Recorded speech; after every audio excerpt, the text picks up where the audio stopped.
The new change of America for everybody to see what Donald Trump is doing to the Republican Party. I wish him all the best to do to the Democratic Party, sir. So, Robby Wells, please come forward, sir. And before him, Rashmi Shetty, he is also the founder. And Mr. Mahajan, thanks for sponsoring the food. So these are the pillars. And thank you, John Palacio, for making it happen, coming at a short notice. You are going to be an advisor to this US Latin America Business Forum. And Robby will tell us what he can do to be the next president 2016. Thank you. Thank you, sir.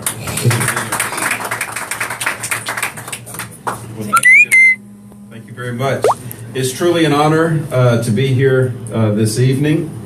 My name is Robby Wells, and I am seeking the Democratic Party nomination for President of the United States in 2016. I am probably the most, thank you. I am probably the most unlikely person to stand in front of you saying that he is running for President of the United States. You see, many years ago, this beautiful young girl went away to college with all of her hopes and dreams ahead of her. She was very gifted in the field of music, and everybody in this school realized just how talented she was.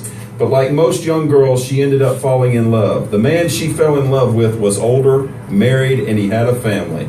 One thing led to another. This young girl got pregnant, and all of her friends says, it's just a blip on the radar. Don't ruin your career, to the point where they set her up an appointment to terminate that pregnancy. And at the last moment, this beautiful young girl said, no, I'm going to go ahead and put this child up for adoption and give this child a chance. Now, I've never had the chance to meet that beautiful young girl, but if I can, I'm going to thank her for setting my life in motion, because that beautiful young girl is my birth mom. Thank you. Now, I was adopted as a young infant by a minister and his wife in Georgia. And my father actually worked with one of our former presidents, and that was Jimmy Carter, when he was the governor of Georgia. My father sat on a committee that oversaw the special needs kids in the state of Georgia, because my older sister was special needs. I saw Jimmy Carter go from being a peanut farmer to being the governor to being the president. And a few days before he was actually elected, I was in his home and I said, you're going to be the president. He looked at me, he said, and one day you will be too. And you know what? You know what? It stuck with me, and here I am many years later. Now, I was an educator and a coach, a college football coach for many years, serving as the CEO of an NCAA Division I team in Georgia, serving after I got out of coaching as a CEO of a business in Charlotte, North Carolina, employing in a 3-year span over 150 people. And I'm really, really proud that I was able to do that as a young entrepreneur. But here's the thing. We've got some major issues in this country. We've got 50 million Americans that live in poverty right now. And we've got half our population that exists on low income. We've lost millions of manufacturing jobs overseas in the past 25 years. And we've been in constant conflict in the Middle East because we are not energy independent. Plus, we've got an educational system that currently ranks 36th in the world, which means there's 35 countries ahead of us. Well, guess what? If you're looking for a new direction to fix those problems, I'm your guy. And I'm going to tell you why.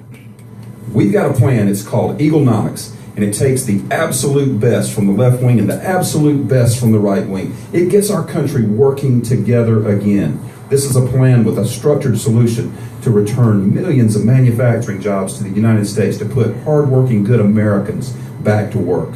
This is a plan that creates millions of jobs to improve our infrastructure.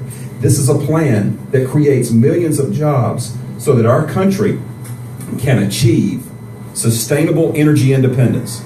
And this is a plan that makes college education free, all the way to a bachelor's degree.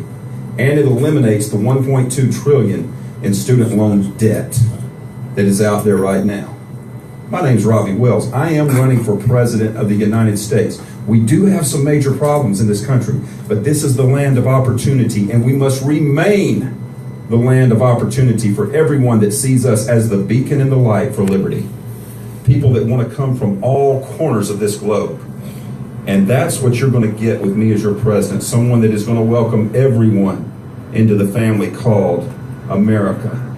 Because whether you are black or white, young or old, male or female, gay or straight, Asian or Hispanic, whether you are a Protestant or a Catholic, a Mormon or an agnostic, a Muslim or an atheist, or those of the Jewish faith, we are all very unique in this country. Yes, guys, we I can can celebrate hear you, our differences because we have one common bond. We are all Americans, and it's time for us to lay aside our differences. It's time for us to stare down the fear of those differences with the face of courage. I ask for your support. We've got our first debate coming up on October the 13th in Las Vegas, Nevada. I am working extremely hard with my team. And by the way, I've got Mr. Jelani here, and I've got Sonia and Mr. Terry Ete here, and I've also got my beautiful, beautiful fiance right here, and her name is Faith Williams. Every man should have a very strong and beautiful faith, and I do. But to let you guys know, I can't do this alone. I'm just like everybody else that you see out there, okay? I am a middle-class, hard-working citizen that has gone through an economic nightmare and felt like my American dream has been tossed in the garbage can. Waking up every morning, wondering how I'm going to provide for my family like most everybody else in this country does too. I am a guy that has always wanted to stand up for people that couldn't stand up for themselves, and that's what I'm doing by running for President of the United States.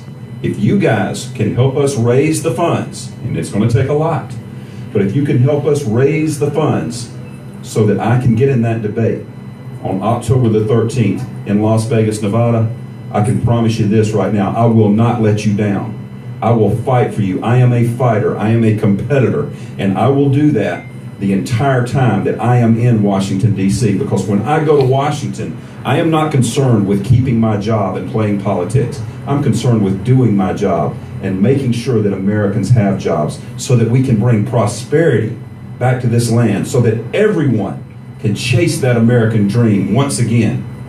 God bless each and every one of you that are here tonight.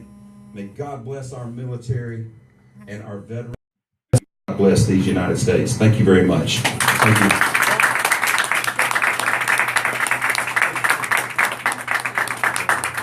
Thank you. Any questions? Yes, sir. Yeah.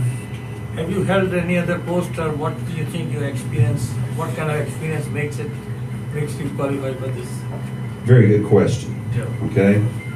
Political experience has gotten us in the mess that we're in, with an educational system that's in the tubes right now, with millions of manufacturing jobs lost in the past 25 years, with us being in constant conflict in the Middle East. That's why right now on the Republican side, the top three candidates have no political experience, just like myself. If you guys could get me on the stage on the Democratic side, I'm the only one that has proven no-nonsense leadership ability that's not part of Washington. That's why we're going to win.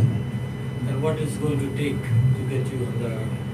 We need to raise a substantial amount of funds between now and probably the first of next week, so that we can show the DNC that people are truly serious about what we're doing. The reason I can talk about bringing the manufacturing jobs back and they can't, my opponents, they're tied to special interest groups that have all their operations in foreign countries. They want to keep the jobs over there. They don't want to take care of the Americans. I've got one special interest group. It's called 330 million Americans. My special interest group is each and every one of you. Literally. Any more? Yes, sir. On your plan, you have some plan on Hispanic immigration? Yes, sir, I do. My plan is called Service for Freedom, and that's a very good question. My plan continues to see America be a beacon and delight for freedom and liberty for all people that are looking for that here in the United States. We do have a problem with illegal immigrants here in the United States. I understand that. And the way that we're going to combat that is with a law that's already in place. I just want to expand it. It's called Service for Freedom. Here's how it works. We're going to quadruple our border patrol on the southern border to make sure that we keep the bad guys out, okay? Once we do that, any immigrant that wants to come in that cannot afford to go through the process of gaining their citizenship with the financial expectation, because it is a lot of money. We're going to allow them to serve in local, state, or federal government or in the military for 4 years, where they will learn the English language, they will learn the history of our country and what our founding fathers went through. They will earn a wage that is taxable, and at the end of that 4-year period, they will have gained their citizenship into the United States. It's a win-win, really, for everyone. I have a bunch of live viewers right now, and I'm just going to ask a couple other questions. Sure. Do you have a tax plan? We do have a tax plan. Well, actually, we're in the process of working on the tax plan with my advisors right now to simplify the plan. Now, I will say this, by bringing back the jobs, we're looking at doubling our tax base so that we can do a lot of these things that we want to do. Right now, we're trying to do a lot of things without that big of a tax base because there's not enough jobs right now. And forgive me if any Sure. of these are abrupt, but I'm just, again, asking. And, Go ahead. what makes you better than Trump? What makes me better than Trump? Well, besides the fact that Trump has a larger bank account than myself, he does have a helicopter, but we've got a campaign tour bus. So while he's flying over everyone, we're going through every town and we're meeting everybody face to face and shaking as many hands as we possibly can. I also would like to say this. Mr. Trump talks a very nice game about bringing the jobs back to the United States.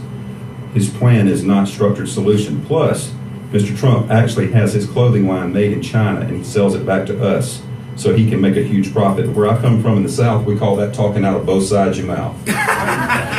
Guys, the questions are coming in too much. I'm trying to ask you, do you support the police and how? I support the judicial system. I do support our police. I do believe that there have been a few bad apples that have spoiled the whole bunch. Back in the 90s, when the Brady Bill was passed, we put 50,000 more police officers on the street to so-called deter crime. But what it has done over a period of time, it has created a sense of mistrust between ourselves and with the police. So instead of putting more police on the streets, what we need to do is get the people off the streets and back to work. And what my plan does is exactly that. We're going to put a lot of people back to work. How much money do you need? For the primaries or for the whole thing? The whole thing. For the whole thing,